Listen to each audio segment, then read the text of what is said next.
Hi, this is Patsy with a Z, and I am so happy to welcome you to Joy on Paper Live with a special guest host today, Bria Burton, and her guest. Hi, there you are. Well, you're not live yet. And that's a wonder of YouTube. You are going to be live, and here you are. Hi, Okay. Patsy. Bria, you take it over because this is your day to be the star, okay? Thank you so much, Patsy. And welcome everybody to Joy on Paper Live. I am Bria. This is my dear author friend, Shonna Bedford. And it's pretty exciting that we're both here. She's in my home with me so that we can actually chat side by side, which is pretty fun. We both happen to live in the Tampa Bay area, so we get to hang out a little bit and talk writing, talk books. And the cool thing is, we get to talk with you all, enjoying the conversation. The first thing that I wanted to talk to Shonna about is pictured right for everybody to see. So, you have been working on this book, Something to Cherish. Tell everybody watching what is this story? What even inspired it? And when is it coming? Well, that is actually on YouTube Oh, now. Okay. Mhm. So this is a film that I Oh, co-wrote. film. Sorry. Okay. I said book. Well, it's interesting whenever you do singing and author and movie, it just kind of all meshes together. Yes. This was a film about a loved one passing away. I was kind of moved by so many people losing loved ones. And I'm a faith-based filmmaker for the most part. And this was just something that I wanted to present to people where there was encouragement and there was, something to carry you through the loss and through the pain. And Jim Horning, who is my co-star, just a wonderful, wonderful actor and person and friend. And so we decided just to release it on YouTube so that everyone could see it. It's on my channel, Shonna Bedford. And it's just something to help people who've lost someone, just to see the light. There's a light in it. And so you mentioned the filmmaking. So you're an author, you're a filmmaker, you are a woman of many talents. I have to say, I have known you for a little while, and you just have such a range of incredible talent. You sing. And since we're talking about film, you have a film that you won an award for. Talk briefly about Loved One. Loved One was my first film. So I was actually inspired to do a short film, and I'm a Christian, so I was praying about it and what should I do? And God said, what, contact your friend, high school friend. She's a dear friend, and she had lost her child to stillbirth. So I contacted her and said, what, I just feel like I need to write a film. And so I interviewed her, and I was able to film in Pinellas County, wonderful church there. And I wanted to act her part because I felt like I could really show the emotion. She was on set. So every time we would do a scene, I would walk off the set and she would be sitting there crying. And I said, oh my gosh, I'm so sorry. She said, no, you don't understand how much this means to me. You're telling my story. And as soon as I released, it did win Best Film. And it was also nominated for Most Inspirational Film. And so many people, I look at the aspect of the father, which a lot of people don't talk about, how it affects the dad. It's always about the mom. And I had so many people tell me how much it helped them to know that they were. So, for example, one showing had the lights went down and I had about 5 fathers just crying and saying, you know what? Nobody ever talks about us. Nobody ever talks about how we feel. And it will be released on Amazon soon. Neat. So we're very excited about that. Tracy will finally be able to share the story of her son, Tristan Luke, which is funny because your son is named Luke. I have a son named Luke. Yes. So it's just, that was the most meaningful film that I've done because it was based on a true story, was based on my friend. And my purpose, I believe, is just to help people, to touch people. And God does talk to me as far as guiding me on what to do. My next novel, though, is conspiracy. So I like to touch different genres. Well, and yes, that's one thing that we have spent a lot of time. We're going to get into this in just a minute. You and I have talked about science fiction. We've talked about, and this is a great segue. We've talked about all types of different writing and film. And you're a sci-fi writer. I'm a sci-fi writer myself, and I'm a special correspondent for SciFi Hour at Joy on Paper. And so we have had so much fun talking sci-fi. And this photo speaks volumes for sci-fi fans, because you don't even have to be a sci-fi fan to know, like, oh, that's a sci-fi thing right there. And you have been behind the camera as a director, and you've been in front of the camera as an actor. Talk a little bit about this particular role, and let's talk about how cool the makeup is, because it's amazing. This was actually my first film. I had my music video, but this was my first film acting in front of the camera. And whenever they told me I was going to be green, I compared myself to Gamora. I was like, Gamora, you better watch out. My pain is better than yours. And I was just supposed to be a badass. I've studied martial arts, so I was able to do my own stunts. And portraying this character was really fun, because it's completely, sci-fi is fun. Yes. You get to dream that you're an alien. Yeah. And you're doing something different. And it was funny, because I'm very just down to earth. Very, you and me, you've known me for years. We're just there. And so on set, it was down so to funny. earth, but big imaginations, right? People would come up to me, can I get a picture with you? Can I get a picture with you? And I'm just going, why do you want a picture with me? Because you're the star. And I said, oh, I didn't really think about it. But being green it was a lot of fun. We had a great crew. We had really great actors, a great producer. That's one of my scenes from Loved One. Oh, yes, that's you behind the chair and in front of it. Yeah, doing both roles. Yes, doing both roles. Yeah. And so sci-fi I love, because you can just go so much outside the box. Yes. And I worked with that character, and I was just, you bring your own. As soon as they say action, being an actor is fun, because you can truly, it's like talking to the audience. You're getting them to believe who you are. And so it's like, you could be an alien, you could be a bug, you could be and there is quite a community of actors, filmmakers here in our area. So you've gotten to connect with a lot of different types of filmmakers. I think you were on a short horror film as well. How many films have you personally directed? Personally directed 2. The 2. So Loved One, and then the one that's now Something on YouTube. to Cherish. Okay. Something to Cherish was fun. I really encourage people who are not a big name. I think there's a lot of talent out there that they just haven't been discovered. And so one of the things I like to do is I like to have avenues for people who I believe in and just haven't had that opportunity. I think it's great. The next film that I do, I really look around for people who just haven't had that break, I guess you would say.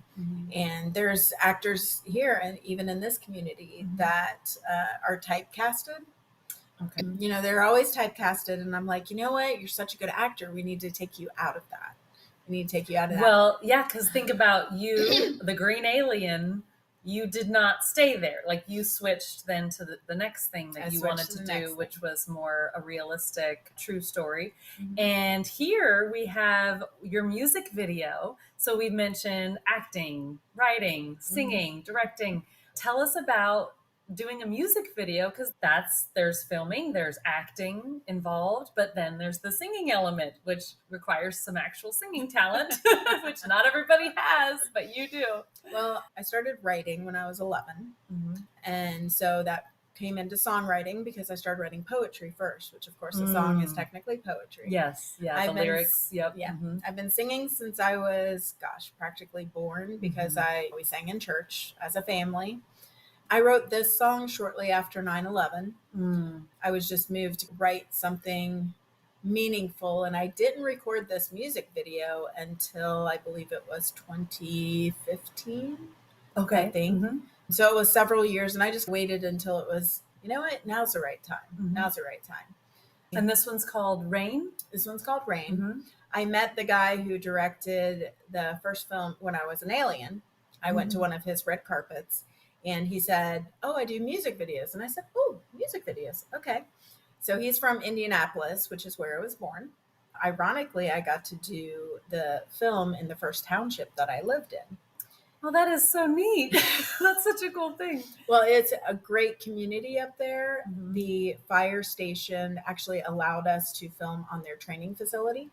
Oh, wow. So the firefighters that are in, I mean, besides these two actors, the firefighters that are in the music video are true firefighters for that station. Great actors. And it was so moving. I believe there's a behind the scenes video. And one of the girls said, I went and I talked to them and I said, "Look, you're portraying people for that day. I want this to be moving. I want this to kind of honor those." And this one girl told me, she said, "You being up there moved me so much." And I almost started crying. I was like, wow, just to move someone. Another lady that was one of our actors said, "I had a flight booked on that day to go to New York. And I just didn't make it. I forget the reason. But on that, the crew was extraordinary. I'm still very close friends with some of them. The actors were great. The one guy, if you watch the music video, there's a guy sitting in the snow. When you see that scene, that guy spent 30 minutes in the snow to record that, 10-second scene. He said, "I was committed to doing it because I believe in the music video. I believe in the song." And music is powerful. Film, book, to be able to create that for people is so inspiring. Just for us as a writer, because you don't just write sci-fi. You've written. I do write other stuff too. Yeah. You do write other stuff. Yeah. So it's because you're just as imaginative as me. Thank you. That's why we get to talk books and artistry a lot, is because we both have great imaginations. Yeah. I've been so blessed with the opportunities, and every time that I have an opportunity to do film, to start writing, I just, whether you're a person of faith or not, I personally am, I just sit back and go, wow, how many people would kill to be in my position? How many people would give anything to be in my position? And my encouragement is to people who want to get into writing, directing, producing, writing a book, writing a script, music.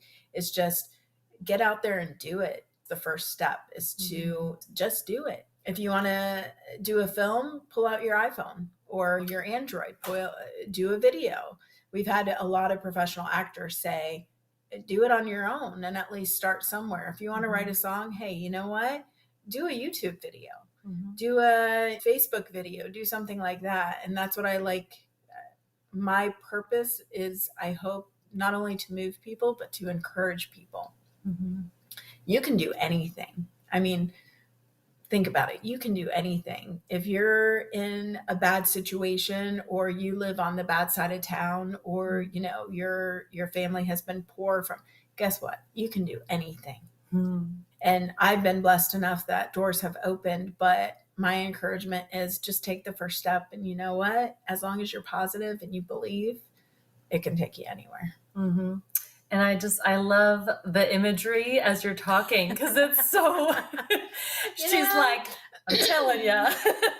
I'm telling you. I'm telling you, you can do this. This was at Gen Con. Gen Con Indianapolis. That was fun because people kept coming up to me. "Oh my gosh, who are you?" I said, "I'm me." I was totally into the character. And, but who are you? "I'm me. I'm late." "What do you mean, who am I?" I got if anybody's been to a convention, I think they know that's when people are in their either costume, cosplay, or they're a character from an actual film coming as themselves. Like, it really is, you're putting on the role at the convention. And I've been to the Tampa Bay Comic-Con convention only one time. I want to go back. And walking through and seeing how people go all out with these characters that they love, it is something to behold. And so to have, on the flip side, have an actress be in their own costume, uniform, whatever, in their get up from the film, that's something so special for the fans. And so, yeah, I can only imagine how this must have been a blast to be able to have people just come up and talk to you about the film, about the character. Well, we got, of course, there were places that you could take pictures. Gen Con is really good at that. They have specific areas that people who are cosplay can just kind of be in a group, take pictures. And it was fun to have people come and take pictures with me because we wouldn't promote the film, but at the same time, it was like, wow. And I'm sure other cosplayers understand. They want to take a picture with me? How cool. Or, this is really, and they get so excited. So it kind of gives you the encouragement, you the energy. And it's, sci-fi is just, I love writing. I do a lot of different genres and I never limit myself. It's just kind of, I do the faith-based, I do emotions, I do comedy. That's like my other book, Red Flag Run, which we know. Yeah, we're going to get to that. But sci-fi, it's like you can just, I don't know, be so creative. Yeah. So kind of the sky is literally the limit. The universe is the limit. Yes. And even people could say, oh, that's not even the limit. You can just keep going. Keep going. Okay, so let's go ahead. Since you brought up Red Flag Run, let's talk about it. And I'll let you hold it up there. Okay, so moving into the nonfiction realm, what is Red Flag Run? What led you to write that book? My father used to tease me that I could never pick the right guy. And he was right. It's like I could give advice to friends. I could tell them what to do. I could tell them hello, are you not paying attention? And I could never see something right in front of me. It was just like as if I was completely oblivious. And so as people went, I dated guys because I've done it. I don't have a type. I always said I shouldn't have a type. So I've dated guys of all different education, economic status, even faith. I've dated people of all sorts. And this was just, I see patterns, and I'm like, this is interesting that this person of, let's say, an African-American, a Caucasian, a PhD, someone who didn't even graduate high school. It was interesting how all of them, it's like there was a book that they read, a playbook, and they would say the same things, say the same phrases, have the same patterns. And it was just so strange. And my father would tease me, he would just roll his eyes. Who are you dating this time? Okay. And I said, you know what? I want to use all those stories. I want to use all those experiences, good and bad, funny, to help people that were like me, who were oblivious or didn't want to see it. You have your friends saying, here, you need to look at this, you need to do this. And you're like, no, everything's fine. You just don't like them. And this is a really good book, whether you're dating, whether you have a friend who you really don't think is listening. I talk about serious things, whether it's abusive relationships, how to get out. It's okay to leave. It's okay to leave. We convince ourselves so much in society that you need to stick with it. Why did you guys break up? It's only been a month.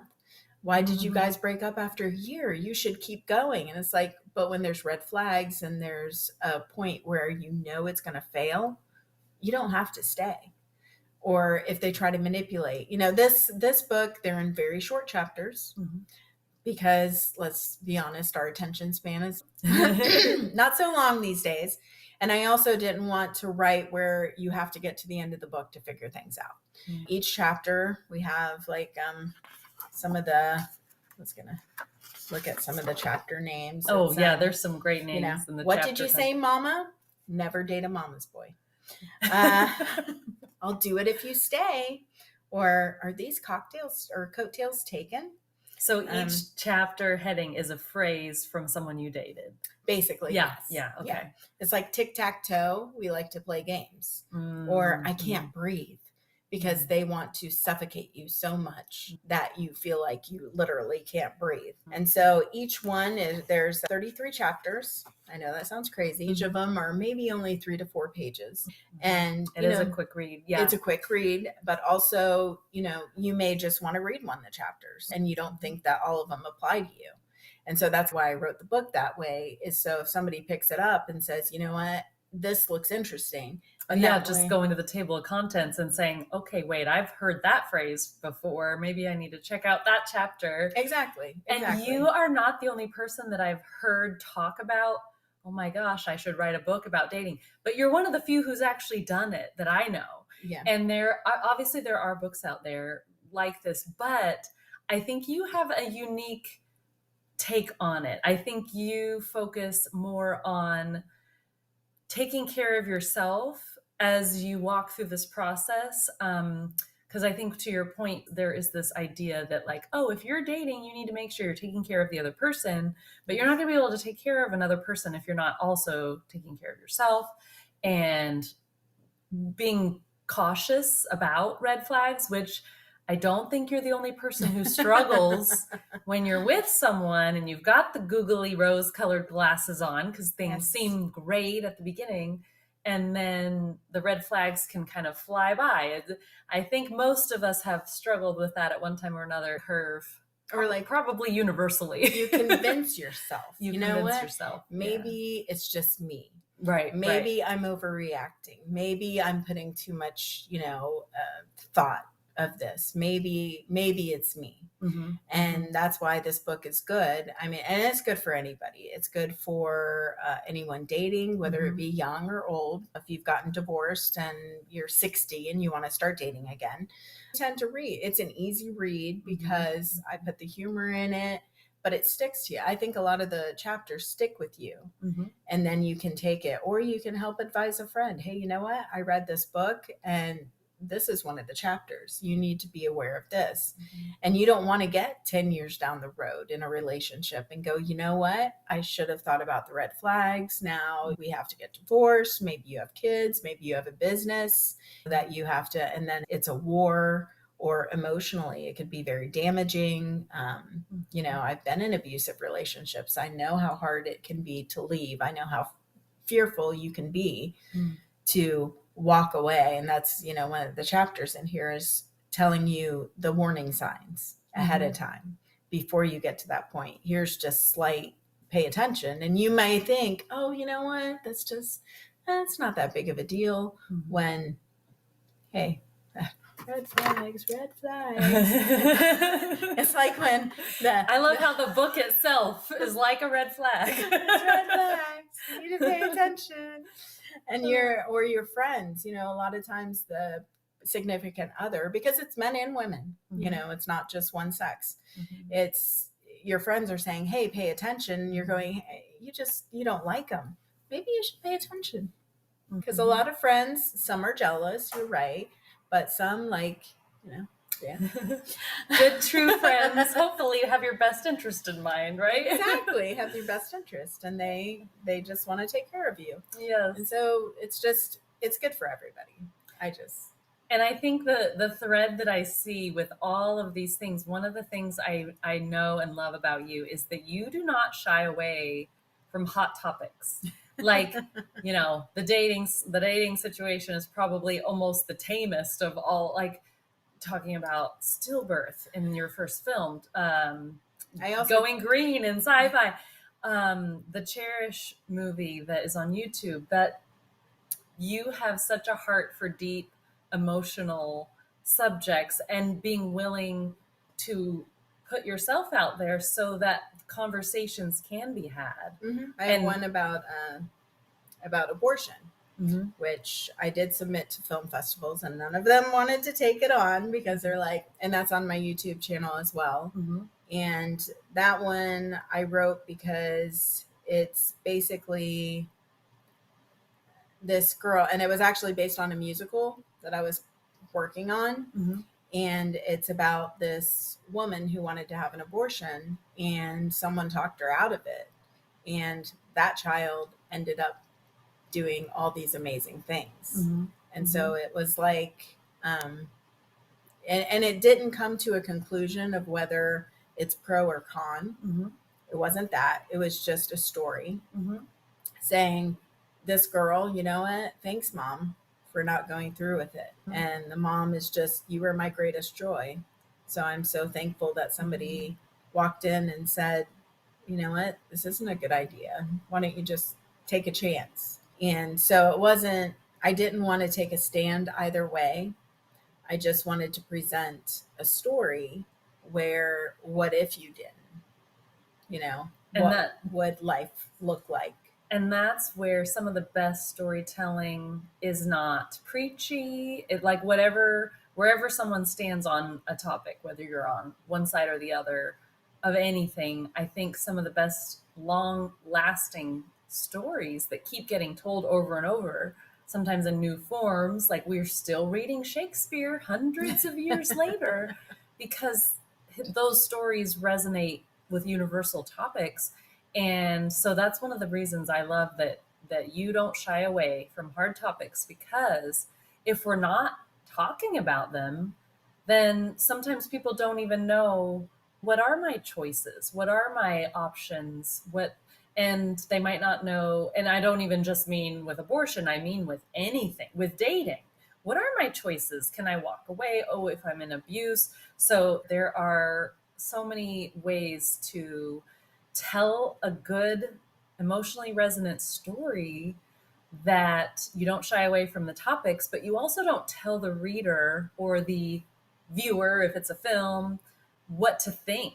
Like you say, I'm presenting you with a story about characters. Here's a character for you to follow their journey and see if you connect with them. And that, again, with the best storytelling out there, if I think about some of the more popular mainstream stuff, is like the anti-hero has been huge for many years, and that's a character people resonate with, but they're almost a villain. So how does that work? How do I connect with this villain who maybe murdered somebody or they did all these terrible things? That's good storytelling. It's not that we are trying to tell people what to always think about whatever it is, A, B, C, D, E, F, G, all the way to the alien alphabet, whatever that looks like. So I just love talking to someone like you who has just such a deep well of your experiences to pull from, and also just your deep love of people and telling these great stories.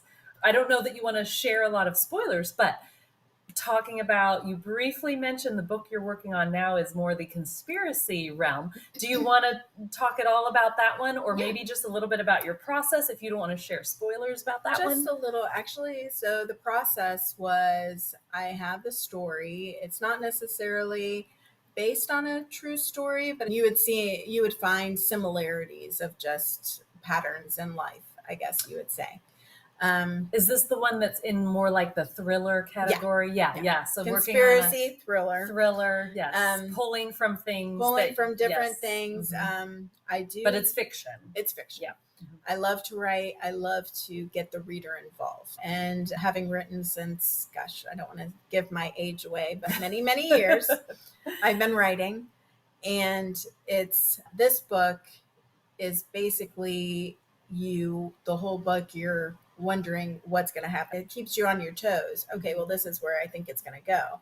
And it's basically has to do more with, there's suicide, not in a good way. I'm not encouraging suicide for any of people, but that's just part of the story. A topic. Again, you're not trying is it a murder? Yeah. Or is it a suicide? There's a lot of conspiracy in it. There's backstabbing. There's, criminal activity. And the way that I wrote it is I have all the characters, writer, add, subtract. Then I decided, let's go through the story. And it's hard sometimes to get into the book and get into the flow. Once you get past like the first chapter, then you can get into the flow and really start working on the story. And so it was hard to get through the first chapter because I dropped the reader in, just like, you're there. and I want them in the middle of things. In the middle of things. Yeah. You are this character. You are looking at things going on. And so once I got through the first chapter, it just flows. I don't sit there and go through, okay, let's break it up into paragraphs. Let's do the quotes. I write 100% all through. Let's just go all of it. Type. Get that first draft done. Before you worry about pesky mechanics. Doesn't worry about mechanics. Let's just get the story done. Or let's go back. Yeah. You know what? This is, and honestly, the book is not the same as what I pictured. So I had this whole idea of what the book was going to be. Okay. And as I started writing, I got through the first chapter. And then it just took a whole turn. So I thought it was going to be based from this person's perspective, when actually it's based from that person's perspective. Oh, and those characters do this to us, don't they? Yes, they do. And they have minds of their own.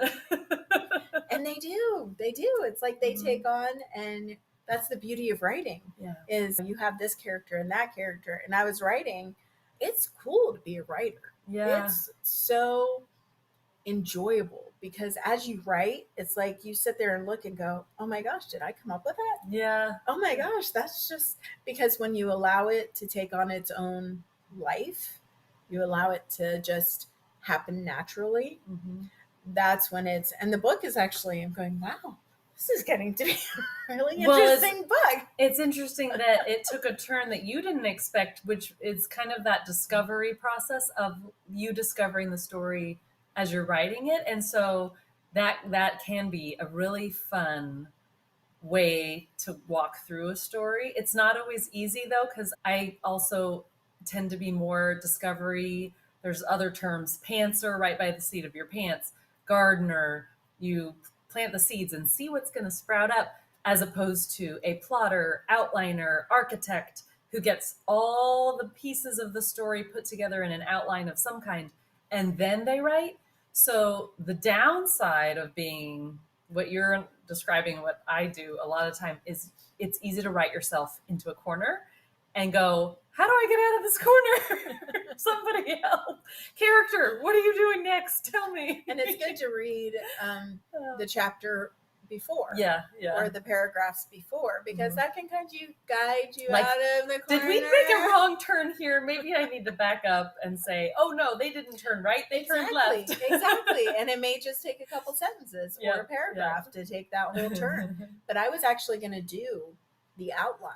Okay. I knew what I wanted. Yeah. I knew where I wanted to start. I had this whole thing. And then I said, you know what? I got to get into the first chapter and at least get it started. And that's when it took a whole different, I have the points, this is kind of what I want to include in the book. They're not hardcore. It's just, okay, I want criminal activity. I want suicide that could be murder. Or maybe it's just suicide, you want the reader to question what's going on. I want so I had specific little points that I wanted to include. It's just, as I started to write, it was pretty cool. That is amazing. I love it. I can't wait till that one comes out. It will probably be about a year, I would say, because that's just a normal.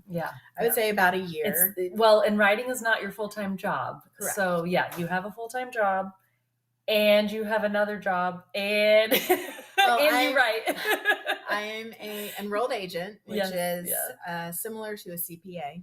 So yes, I do taxes. I use my left and right brain equally. Yes. I'm a massage therapist, which is how we met. Yep. And which I'll be retiring from that in about a year. My husband and I will be buying a ranch, because he's a horse trainer. We love horses. We're going to have a cattle ranch. Author is what I've loved since I was a kid. I had an English teacher. Let me tell you, teachers can make or break, because she told me in 10th grade, you should be a writer. And I said, oh yeah. And look at me now, and that's the same as you write, writing, anybody can write. Anybody can write, which, you've got your books over here. Okay. We can hold up mine too. So my pet stories, my running story, my little heartwarming inspirational story. Yes. So yeah. that's another, we're friends. Thank you. Besides that, but we're also friends because we discuss our books. Yes. We talk about, this is where I'm going. What do you think? Yeah. I'll probably have you read my novel. And I remember talking to you about each one of these. Like, I was friends with you writing these books. And so, yeah. And you were telling me about Red Flag Run as you were writing it. And so now to hear about your latest, it's really fun. And you're working on sci-fi. And I'm working on a sci-fi novel right now that is, the first book is complete, but doing some more editing before I head to a conference in July and talk to an agent about it. Which I always say, if you get 5 edits and you're done, you're doing really good. Yeah. Right.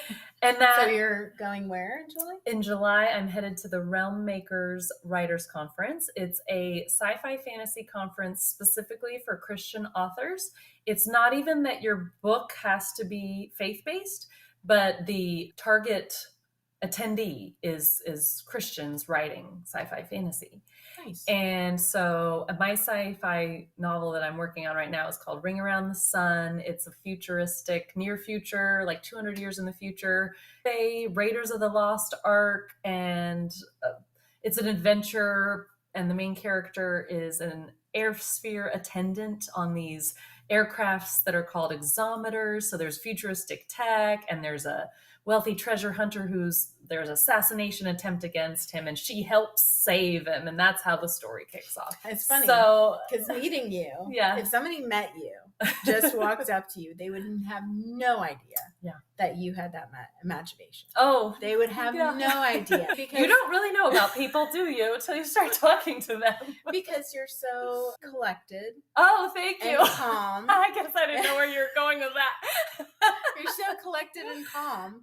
And you don't just, a lot of passionate writers who write that sort of genre are just, I don't want to say completely, because you're very outgoing, but you're outgoing in the collective sense. You know what I mean? You're not like, I take it as a compliment. I got to tell you about my book. There's a lot of actors and writers, and that's just the normal of that industry. And you're just so collected.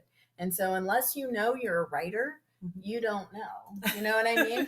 Or your imagination. You've got such an amazing imagination. That's why it's fun for us to talk. Yeah. It's fun I think what's fun for me, the writing process, like we just talked about, talking to other writers about what they're writing gets me all excited about my own writing. And so and you will know what I'm about to say. It can be easier to talk about someone else's writing than, now tell me about your little baby over there. And I'm like, oh, well, little baby.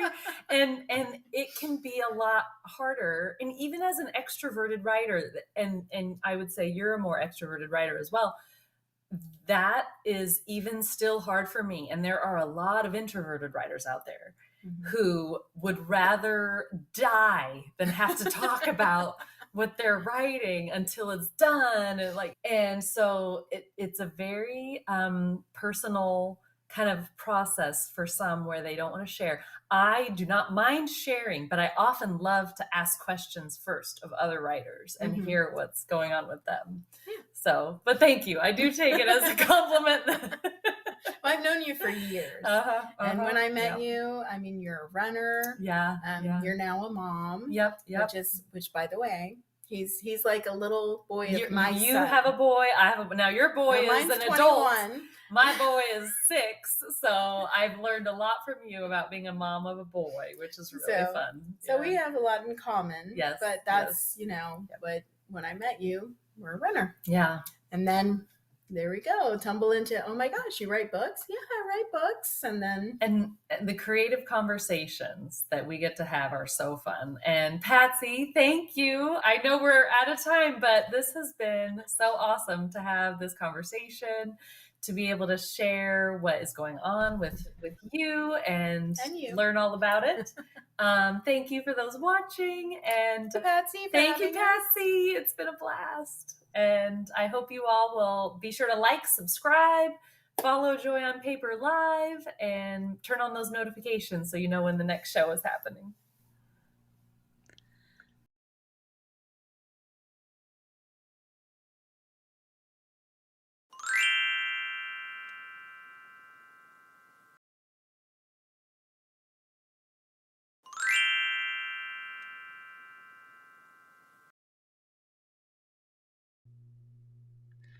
Wow, that was fun. Thank you, Bria Burton, for acting as a guest host on Joy on Paper Live.